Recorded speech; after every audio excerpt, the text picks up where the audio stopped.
God has to say to us today. Thank you.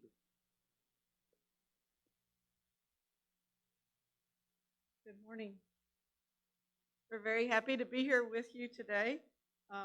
We've heard about this church since John and Shanda moved here, and we're just really happy to be able to be here and to meet you and to be a part of this weekend sharing what God is doing in Swaziland. And we also want to thank you for your partnership that you're going to be having this year in partnering with us in a financial way and hopefully in prayer also, because we need your prayers. And so we just want to thank you for that in advance. Just to share a bit of information about the country of Swaziland, now Eswatini. The name was changed because it was the king's birthday and he wanted to change the name. So you do that when you're king. It's about the size of the state of Rhode Island, and the population is just over 1 million people. And it's a kingdom, and King of Swati III, our king right now, has ruled there since 1986, and he has about 15 or 16 wives. And it's a beautiful mountainous country and has great people, and she's been there for the past 26 years. And as we said last night, Eswatini has one of the highest percent rates in the world for people living with HIV and AIDS and also with TB. And due to that, there's a lot of death and orphans and abandoned babies and unemployment and a lot of other rippling effects. And as we said yesterday, I was one of those abandoned babies. My biological mother left me on the sidewalk when I was around 2 months old, and we weren't able to trace my family, and the only thing we know about them is that my birth mother was HIV positive because I first tested positive, but once I started making my own antibodies, I tested negative. And Satan wanted to destroy my life, but God had a different plan, and my life has been kind of an example of God turning to good what the enemy meant for evil. And there's a verse I like in 1 Samuel 2:8. It says, he lifts the poor from the dust and the needy from the garbage dump. He sets them among princes, placing them in seats of honor. And God's given me a good life and blessed me with the opportunity to do a lot of things. So I'm thankful for that. In Eswatini, we work and live at a small Bible college, and we train young men and women from all over Southern Africa to be people who are in ministry. Most of them are studying to be pastors, but we also have some that come to us that are wanting to do children's ministry, some that are wanting to do youth ministry, and even those that are wanting to be missionaries to go to another country. And it's just such a privilege for us to work with them. They're amazing young people, and they're eager to spread the gospel. If you ask for a volunteer to preach, all their hands go up quickly because they're just excited about sharing the gospel. There's a passage of scripture that we're probably all familiar with. It's Matthew 28:19. It's called the Great Commission. Jesus said this to his disciples as he was leaving them. He said, therefore, go and make disciples of all nations, or you might say of all people groups. And lots of times people think that this is a command that's for missionaries and it's for pastors, but this is something that is given to each one of his followers. If you're a follower of Jesus, he expects you to be involved in taking the gospel to all nations.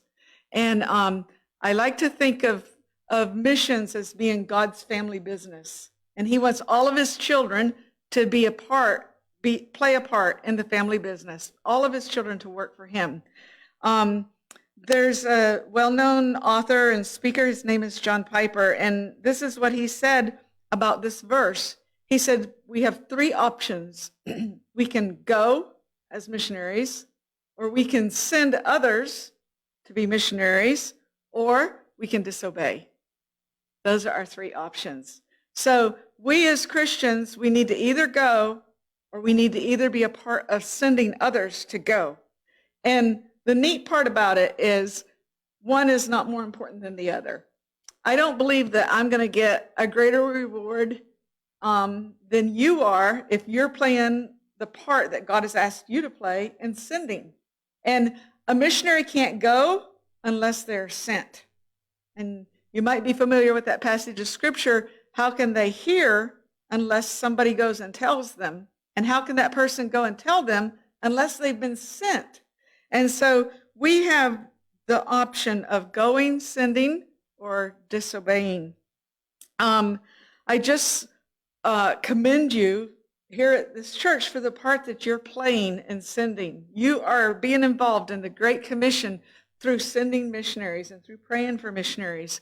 And we just really, really appreciate it. But I want to just ask you as an individual, are you a part of what is happening here at this church? Because sometimes we can attend a church, but we're not taking part in what is going on. And so I just want to ask you, if you're a child of God, are you a part of what is happening here at this church in being involved in missions, being involved in sending, and in praying for those that are going? At our Bible college, we have an amazing group of students. You can put the picture up. This is right before we left in March. And these guys are excited about taking the gospel. They're eager.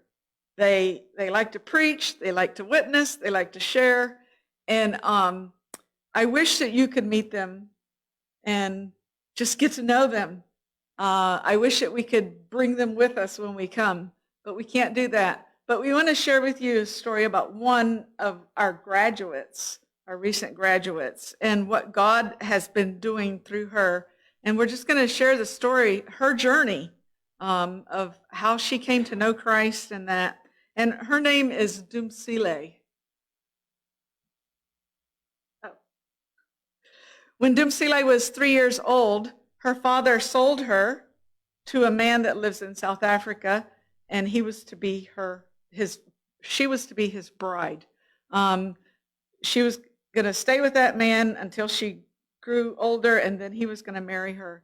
He already had several wives and many children, and at 3 years of age, she was given the responsibility at his home to take care of the younger children and the cows. And you can imagine how well a 3-year-old would do that job. I'm sure that it would be very, very difficult. And when she didn't do her job well, he would beat her. And she told me that she remembered many times where he would beat her so hard that when he got done, he would lay down on the ground to rest because he was exhausted. And this went on, and Dumsile feared for her life. And so at a very young age, one day when she was taking the cows into the forest like she would normally do, she decided that she was going to stay there in the forest. And so she didn't go back home. I'm sure that people knew that she was there with the cows in the forest, and nobody cared. Nobody came to look for her. And so she just lived in the forest with these cows. She said there was one cow that just seemed to know that she needed somebody. And this one cow would follow her around and always stay close by. And she said at night, he would lay down on the ground, and she would just snuggle up to the soft side of its belly and snuggle there trying to keep warm. She would eat berries and wild fruit and different things like that. And she came across a group of baboons that were living in the forest. And as we know, baboons are very dangerous animals. They say that a group of baboons can kill a lion easily. And so she, little by little, started to get closer and closer to these baboons. And over a period of time, they accepted her into their group. And so she would travel with them, and she felt more safe with them. And she learned how to even communicate with them. And she started walking like them. And she said that her hands and her feet were just real tough because of how she was using them. And they even taught her things that she needed to learn to survive out there. One day, a little cattle boy came across Dumsile and the baboons in the forest, and Dumsile and the boy became friends, and eventually the boy was accepted into the troop of baboons as well. And so the boy would come in the daytime, and he would spend the day with Dumsile and then go back with his cows at night. And one day he had a whip that he would use to herd the cows, and he was messing around with it, and he cracked it against the rock, and it made a loud sound like a gunshot, and it scared the most dominant baboon. And so he got a large stake, and he beat the boy, to death. And so the next day, the boy's family came into the forest looking for him because he hadn't returned home the previous night, and they found Dumsile with the boy's body. And so she explained to them what happened, and so then they took the boy's body and they went back to their home. And after they left, Dumsile climbed up on a rock, and she said she began to cry. And she said the baboons gathered around her, and she said they also cried. And she said you could see literal tears in their eyes. And when she first told us that, we weren't sure if we should believe her or not.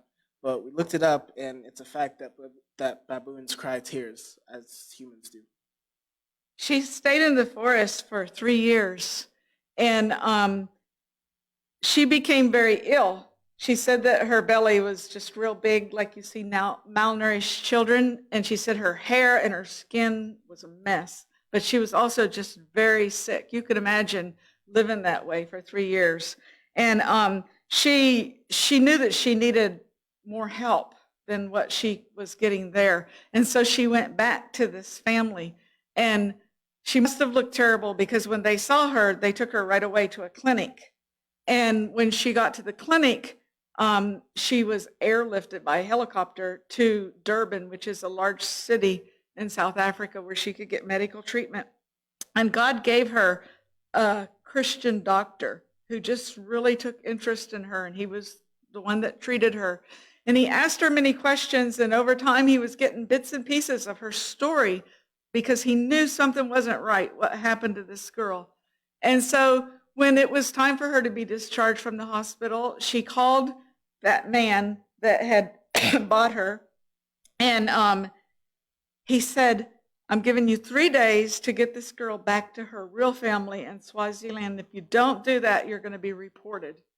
And it frightened the man, and he took her back to Swaziland to her family. But sad to say, she was taken back to a family that was just highly dysfunctional. In this family, it was a homestead where she had grandparents, aunts and uncles and cousins and her brothers and sisters and her mother and father and that. But her mother and her father were alcoholics, and they were involved in drugs. And she also, again, wasn't being taken care of properly. When she was 12 years old, her aunt had been fighting with her mother and father, and she used witchcraft. She went to the witch doctor and paid for him to put a spell on her mother and father, and just very shortly after that, both her mother and father died. When Dumsile was 16, a man wanted to marry her, so they had a traditional Swazi wedding, and she was with him for around 4 years. And during that time, they had 2 children. But after 4 years, he came home one day and decided that he no longer wanted her there. So he kicked her out, and he didn't allow her to take the children, and she wasn't allowed to take anything with her. And so she was homeless, and to provide for herself, she turned to prostitution. And during that time, she had 2 more children. One day, a stranger came up to her, and she was really discouraged because it was really hard, even just providing for these children and meeting their needs and that. And this man that she had never seen before, he gave her money, and he says, take this and turn your life around. And then the man was gone, and she never saw him again. And the money was equivalent to around $100, which was just way more money than Dumsile had ever had before. And so she thought, he's right. I'm going to take this and I'm going to change my life. I'm going to quit living on the street. And right after this happened, God gave her a vision. And in that vision, there was this monster-like machine. It sounded like a transformer, kind of like what she described to me. And on the bottom of it was grinders, and it was moving towards her, and everything it came across it just ground up and destroyed. And then it was getting closer, and she said she just couldn't move, and she knew she was going to be destroyed. And then a light came from behind it, went right through it, and then it stood up like a pillar in between her and this machine. And a voice spoke out of that light, and it said, go find a church, learn about me, and change your life. And Dumsile didn't know anything about church. She didn't know anything about the gospel message. And so she found a church, she started attending, and it was there that she learned that there was a God who loved her and that he gave his son to die for her, and that she could have her sins forgiven, that she could start out new, that God had great plans for her. And so Dumsile just accepted everything that was taught to her, and she just started walking in the light and attending church and learning as much as she could and just being obedient to what God was telling her. And God began to change her. She showed me a picture on her cell phone of when she was a prostitute, and it didn't look like the same person. You know, if you know Dumsile, she's a very bubbly person, and her face is always just shiny, and she's always smiling and that. But this picture was like a totally different person that was very hard, and you could see that she had lived such a rough life. And God transformed her. And shortly after that, she felt like God was calling her to preach. And she also was preaching, but she didn't feel like she knew much about how to preach. And she said that she would share the gospel wherever she went. If she was on a bus and, you know, she says the people were just sitting there, so I'd stand up and preach to them. And if she would go to the market and people were sitting there with their goods all day long, and she'd preach to them, and she started visiting the prison and preaching to them. And God gave her so many opportunities to preach. She even had an opportunity to preach at a funeral of one of the king's bodyguards. And here, the king's family is all there. And Dumsile got to preach. And she's really a good preacher. She's actually one of my favorites. And God is using her. And so she came to Bible college and so that she could learn how to do it correctly, how to study the word, how to interpret the word, and how to share the word. And after she was there, one day she came up to me and she showed me a picture on her cell phone. There were about 25 people in the picture. And she says, these are my new converts. And she says, I'm discipling them. I go every week and I do Bible study with them. And one day I was teaching in my personal spiritual growth class. It's one of the first classes that new students take. And I was teaching about forgiveness. And I said to them that when we choose not to forgive, it usually hurts us more than the person that we're holding that against. Lots of times they don't even know what's going on inside of our hearts. And it hurts us. It damages us. It causes us to be robbed of that joy that Christ wants us to have and live in, and the victory. And I was also telling about how unforgiveness, it handcuffs us to the past. We're just constantly living in the past, but he said this, she did that, and we're just constantly going back there. It's hard to go forward when you're handcuffed to something that's behind you. And I shared with my class that if we want God to really use us, here we are, we're studying how to be ministers of the gospel, how to take the gospel message and share it, then we've got to release whatever it is that we're holding on to. Those people who have wronged us, we've got to forgive them and just give that to God so that he can use us to the fullest extent that he wants to use us. And after class, this class, you know, I teach this every year, and every year there's almost somebody that comes to me after class. Dumsile came after class, and she sat down and she was crying. We cried together that day, and she said, "Teacher, how do you forgive a man who sells you when you're 3 years old to be another man's bride? How do you forgive a man who beats you until you feel like you're going to die? And how do you forgive a husband who kicks you out into the street that you have to go into prostitution? How do I forgive my aunt who killed my mother and my father?" We cried. And I told them, I said, these things are so wrong. They shouldn't happen to anybody.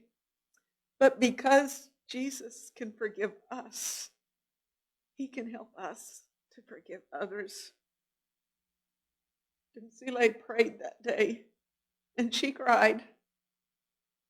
And when she got done, she says, I'm choosing to forgive them.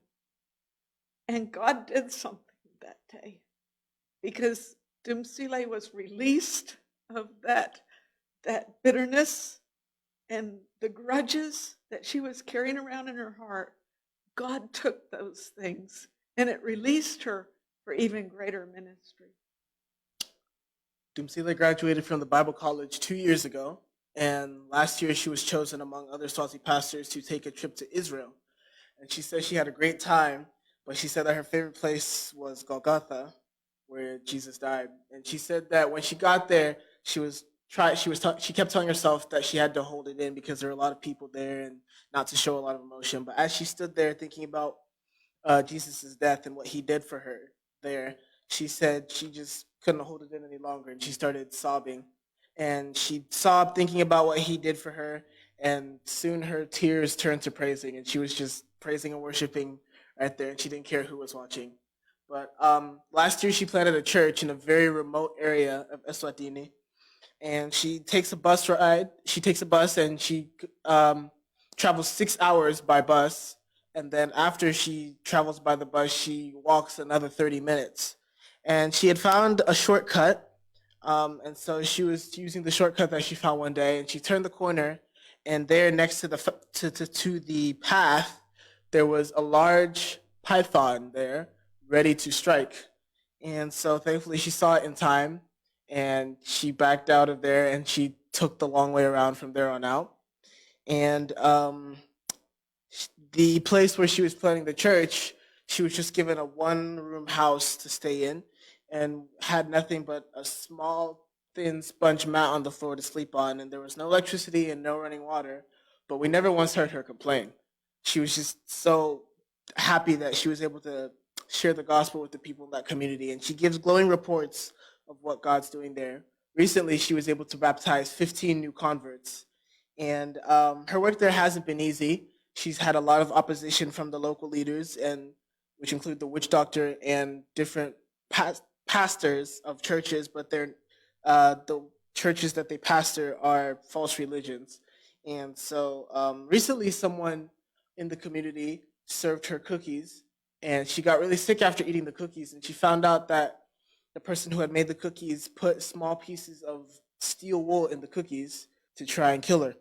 But and she messaged us, and she said that she was really sick and asked us to pray for her.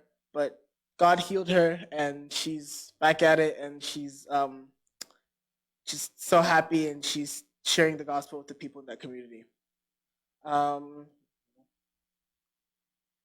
If there's a main theme for Doomsile's story, it's forgiveness. And she had to forgive and release a lot and surrender a lot to God from her past, and it wasn't easy. And we walked the journey of it with her, and there was nothing easy about it for her. And that's because forgiveness isn't easy. And I know for me, um, as we shared last night, I'm adopted, was abandoned when I was around 2 months old, and it's not been easy for me processing. And within the last couple of years, I've started thinking about it more and realized I had a lot of questions and a lot of anger and bitterness toward my biological family, a lot of unforgiveness I was holding. But like she said, the Lord wants to use us so much, and we can't be used to our fullest if we're holding on to things that happened to us in the past. And so it a part of me starting my process of forgiveness was me saying and realizing that most of the questions I have are not going to be answered this side of heaven, but God already knows the answers to all of my questions. So the best thing I can do is release all that I'm holding on to Him and let Him work through me. And a big part of that healing process and forgiving process was writing this song that I'm going to sing. And God has showed me that this song, it can be used to help other people maybe begin their forgiveness process. And so as I sing this song, I ask you'd ask the Lord if there's anything that you're holding on to, show you if there's anything that you're holding on to that you need to let go, because forgiveness isn't an easy thing, but it's very much worth it.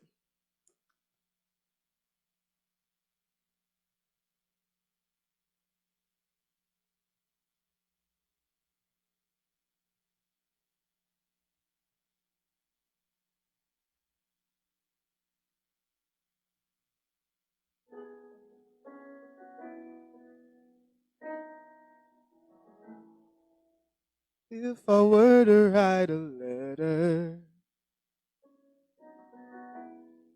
to some people I should forgive, I wouldn't really know where to start it. But it might start something like this. To my mom and dad who left me there by the street, instead of being there to meet my newborn niece. I'll never really know if you cared for me, and I'll never really know if you wanted me to live. But I'll forgive.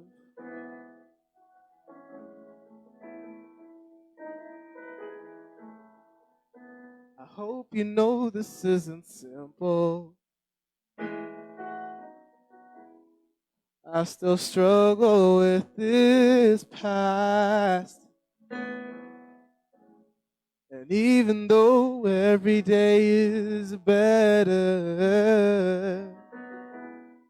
there are still some things I ask. Like what was going through your mind the day you left? Did you know you'd probably never see me again? There are so many things that I wish you could see. God has given me another life to live, so I'll forgive. I will forgive.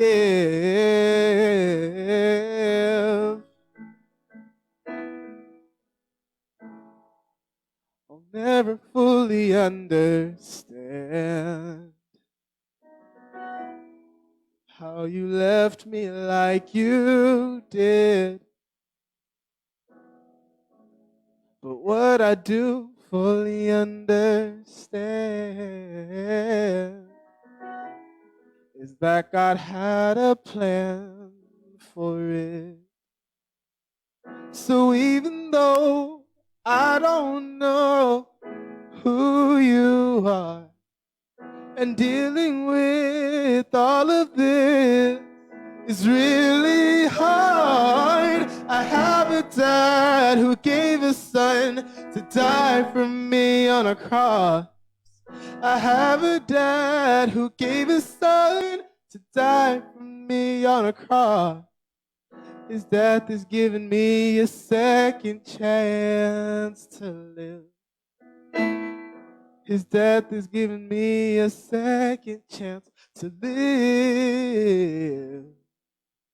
So I'll forgive. I will forgive.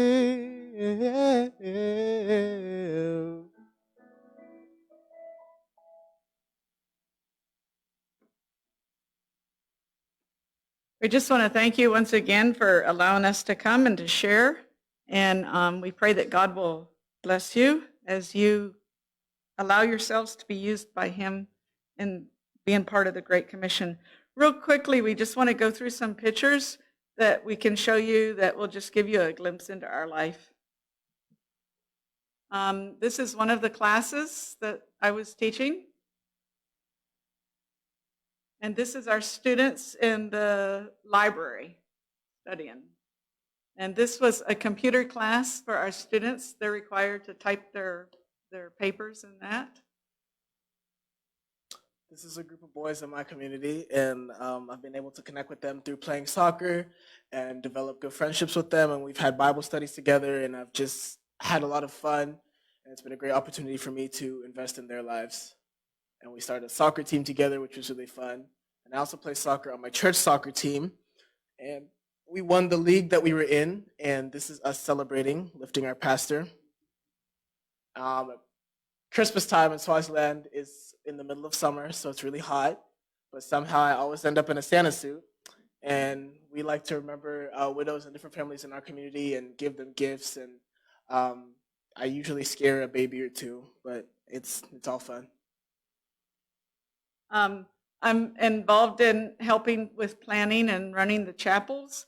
And so I work with the worship team. This was one of our chapel services. And whenever I teach ministry to youth class, we run a Friday afternoon youth group with our community kids. And these are the kids that came to youth group. And it gives our students opportunity to put into practice what they have been learning in class. And so they're the ones that run it and do all the work. I oversee it and grade them. This was one of our students that had a small group of girls. And then when ministry to children class comes, I use that class to do a kids club on Friday afternoons. And so these are community kids. We have a chapel with them. We also go outside and play with them. The students also run this. Traditionally in African culture in general, it's not common for a student to have a friendship with their teacher. So as much as possible outside the classroom, we try to invest in our students' lives and develop friendships with them. And as much as we can, we have them down to our house for food and for games, which I usually win.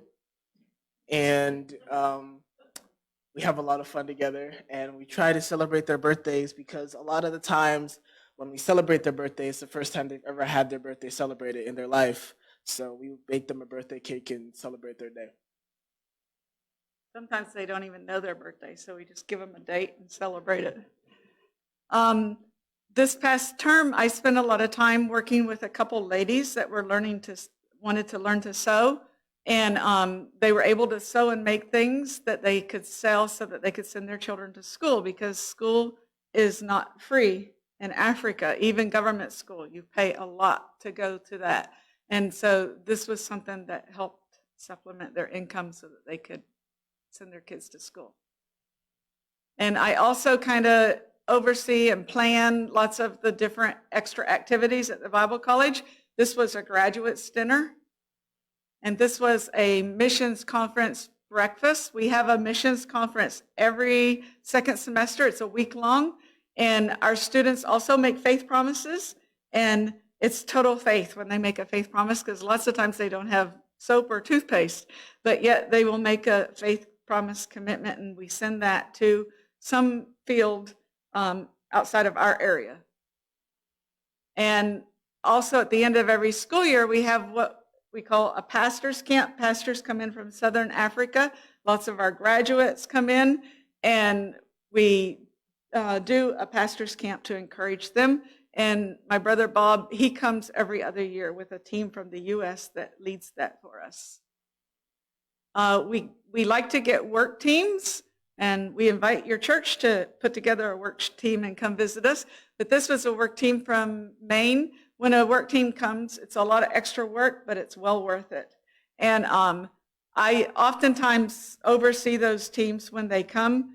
I cook for them, plan for them, make sure they have the supplies, and make sure that they're where they needed. Most of the time we make sure.